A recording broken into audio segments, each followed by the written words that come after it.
Hello and welcome back to Bobcat Sports Weekly. This is your host, Nick Brown, and my co-host, Ethan Bishop. And we're here to bring you all the Bobcat Sports action that happened the previous week.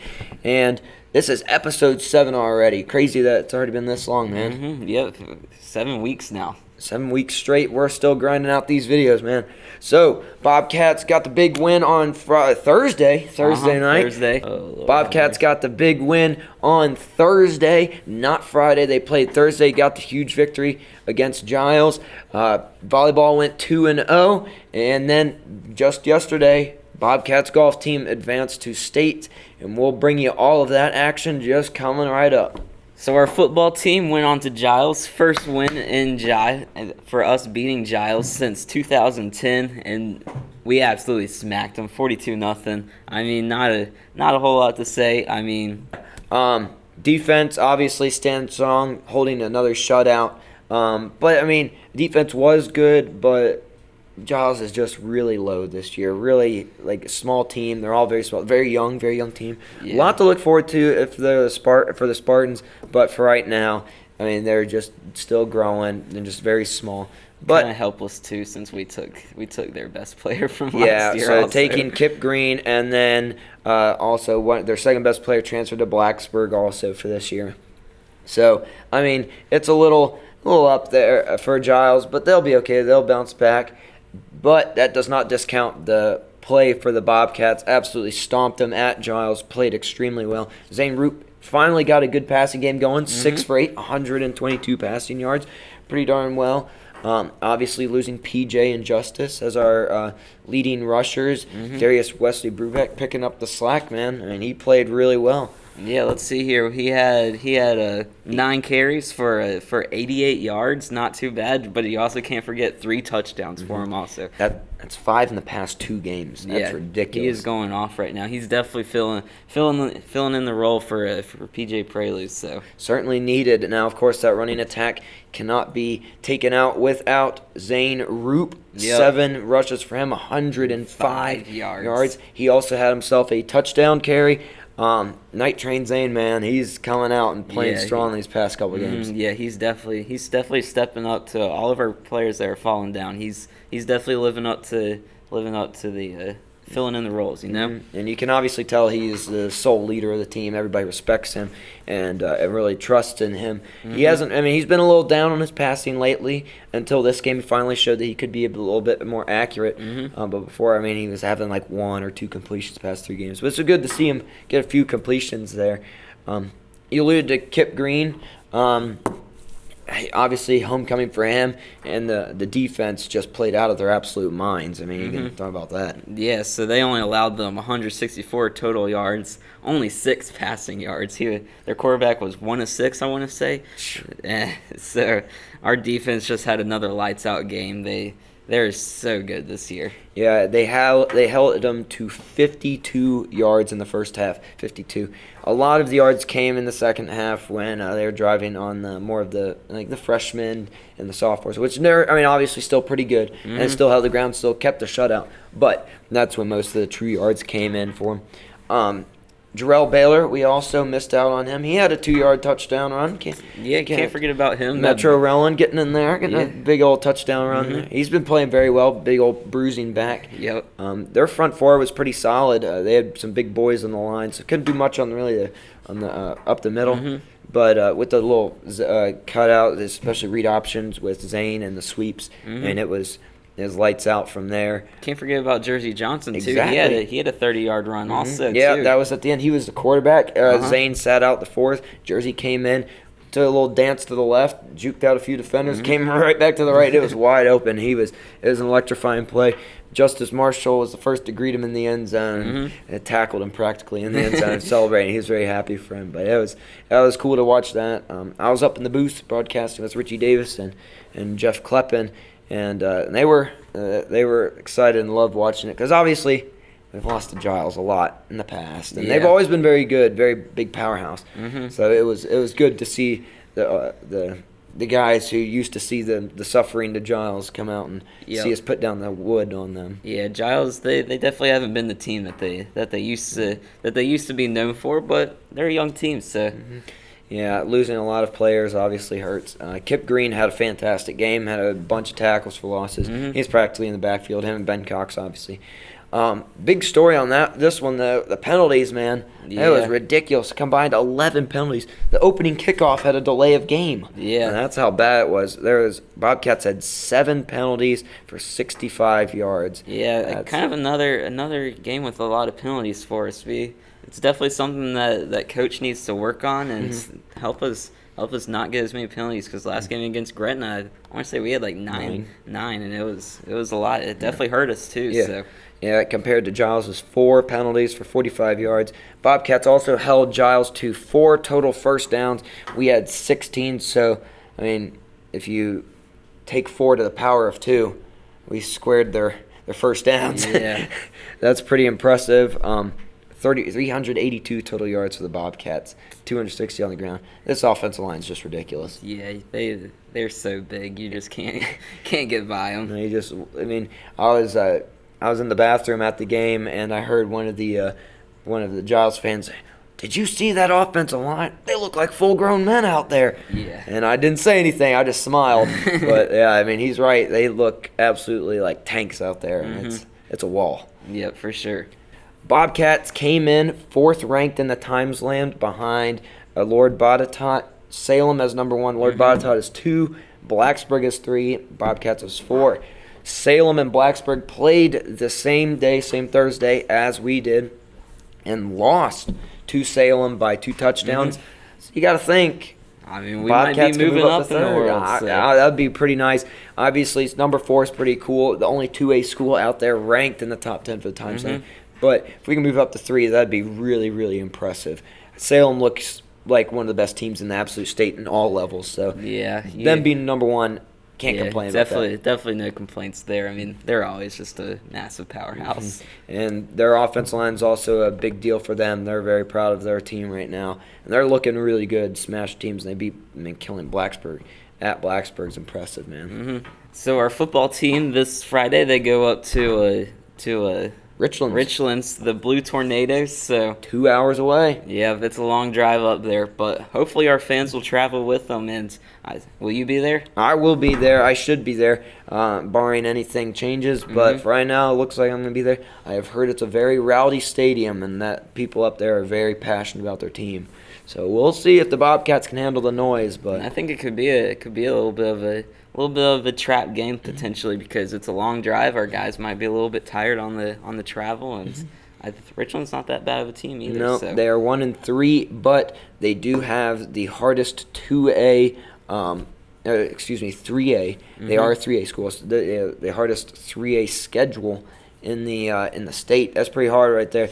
So 1-3. They lost last week to Bluefield, who's from West Virginia. Lost them by 14, 52-38. So it's a bit of a shootout there. So obviously they have good offense. Their defense looks a little iffy. Yeah, but I think our defense will definitely hold their own against a 3A school. I mean, obviously we're only 2A, so you never know. But yeah, Bobcats looking to lock down, and I guess we're still favored. I mean, we're undefeated, obviously, kicking butt. So I mean, we beat Pulaski, who's a 4A. So they're ranked 6th in the Timeland. Yeah, how about that? So Bobcats will travel up to the Blue Tornado Alley, and will take on Richlands. They've been tweeting at Bobcat Sports Live, talking a little trash, here and there, and but I mean, it's all respect, and they know that we're a decent team, so they want to mess around a little, but obviously we're not talking back. We'll let the players talk. So it's a little fun getting a little trash talking on social media. Nothing malicious or anything, but it's a little fun to watch that. So they're excited to host us. They know we're good, and hopefully we can take them down. So our volleyball team this week, total of 6-1 in their sets. They've played on Monday against James River, beat them 3-1, and then they also played Allegheny and swept them 3-0. Yep, Bobcats looking strong again, bouncing back after that Giles loss. That was a tough loss. That game coming back up at home. Hopefully we can get a big crowd for that. The blackout for James River was successful. Big victory there, 3-1, and then obviously you said sweeping Allegheny 3-0. District matches, I mean, we're only 1 loss in the district, still looking pretty solid. If we can take down Giles, we'll be tied in the district. So, I mean, they're just looking great as always. We've reiterated it so many times. Yeah, and I think these last 2 games, I think they definitely gave our girls a lot more confidence after having their first loss. It's good to get 2 more wins just to boost that confidence a little bit. Yep, get that morale back in the locker room up. They play today at Glenver, so that'll be a road test up in Salem. Hopefully they can take down the Highlanders up there. They should they're looking pretty good. Another district match, but our girls obviously number 2 in the district. I bet they can hold their ground pretty solid, steady. Yep. All right. So then after Glenver, this is Tuesday we're recording this. After Glenver, we will be taking on Floyd at Floyd on Thursday. Another road test, so 2 games on the road after having a 2-game homestand last week. We'll see if the Bobcats can hold on. We have faith in them, and we don't need to go over how good they are again. I mean, there's just so loaded again this year with height and talent. Trinity Adams took an official visit to Florida University this weekend. Wow. For the volleyball program. That's big big SEC school. That's pretty big time right there, man. She says that they're looking at her a little bit, and so that's really impressive, and that's great for her. That's part of her dream school that she's told me about. That'd be awesome if we can get her to go to a Power 5 school, and especially Florida too. They're known for all their sports, and then we also have Charlie Dietz too, Randolph-Macon commits, and so she's also has a very bright future ahead of her. So, So 2 girls looking for college in the future, to play in college in the future, and obviously Charlie is, and if Florida's looking at Trinity, you gotta know that some of the other offers will come flying on in also. Bobcat golf team, myself included, traveled up to the Homestead, a very nice resort and hotel. I'm not going to lie, I liked it very much. We went up there on Sunday, took a nice practice round. Then Monday we went to business. And as you can see, came runners-up to Giles. Not terrible, still going to states, and still favored to win states at our home course, the River Course, just 5 minutes away over in Fairlawn. But, I mean, obviously you want the bigger trophy, but if we're just going to states, that's all that matters. Yep, as long as you're going to states, it doesn't matter what place you get in for, was it regions? Yep, so that's regions. Top 2 teams from the regions will advance. So there will be 8 total teams at states to play, along with the singles that have advanced to states themselves. But, I mean, very successful season, obviously.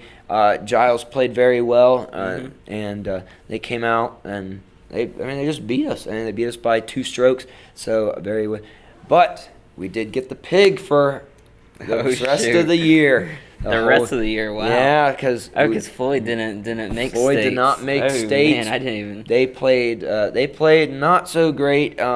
They had some high scores, and it was a difficult course. Scores were very high compared to usual, but yeah, we'll take the pig. We'll gladly take it, and we'll take this bad boy with us also.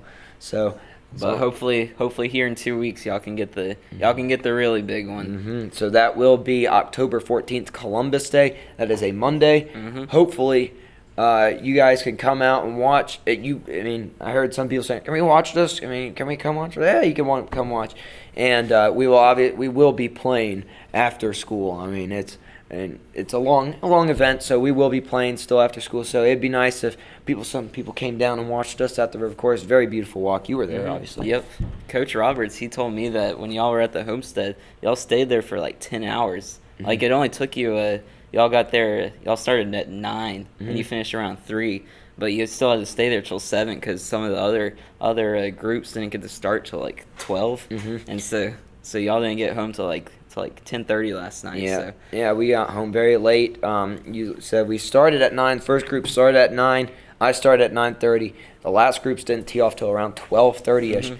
Then we also had a rain delay. I just finished the 16th hole, and then we had to be called in through thunder and lightning. And it came down hard for about 30 minutes. So we were all cooped up in the lobby for about 30 minutes, and then we were all sent back out to finish. But yeah, it was kind of boring. Just waiting around. We were a little nervous too. We knew that we were winning at the point when we all came in because we were playing with Floyd. We were beating Floyd, so we beat Floyd. And so at the moment, it was Floyd and us in going to states, and we didn't know what Giles was doing. We were a little worried. Giles came in, obviously won. So, been good that we still placed second, but I mean, it'd be kind of nicer to win that. But as long as we're going to states, man, we got the chance at the ring. Yep, that's all that matters. This is Titletown, and this will be the first ever golf state championship if we could pull it off. This is the first time ever that there's been consecutive golf teams going. Last year we went as a team. This year we're going as a team. So that's kind of cool. And that'd be awesome, too, because y'all are the first team this year that's going to states. So that'd be awesome if y'all can pull it home. So hopefully we can win it on our home course.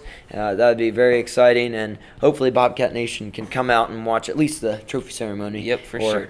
Rings. So, yep, we're looking good. We're excited. We're gearing up. 2 weeks, man. Yep. Time out. All right, and then just to end it all. Yeah, I'm not worried about cross country. No, whatever.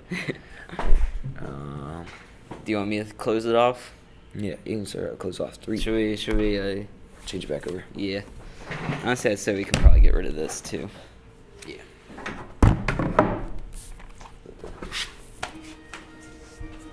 Oh, good thing we weren't recording.